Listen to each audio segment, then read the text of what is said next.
कोल्हापूर जिल्हा पुरवठा विभाग आणि रास्त भाव धान्य दुकानदार जिल्हा महासंघ यांची संयुक्त बैठक जिल्हा पुरवठा अधिकारी मोहिनी चव्हाण यांच्या कार्यालयात आयोजित करण्यात आली होती.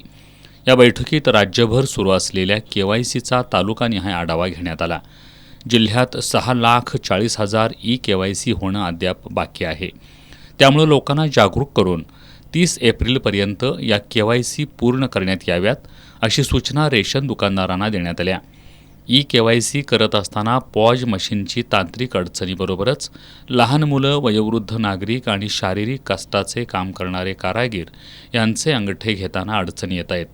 रेशन दुकानदार संघटनेचे अध्यक्ष रवींद्र मोरे यांनी या अडचणी निदर्शनास आणून दिल्या. या बैठकीला राजेश मंडलिक, आनंदा लादे, संदीप लाटकर, जालिंदर पाटील, राजन पाटील, दीपक चौगुले, गजानन हवालदार, अक्षय ठोंबरे, संजय एसादे, रवींद्र गावडे, संदीप पाटील आदी उपस्थित होते.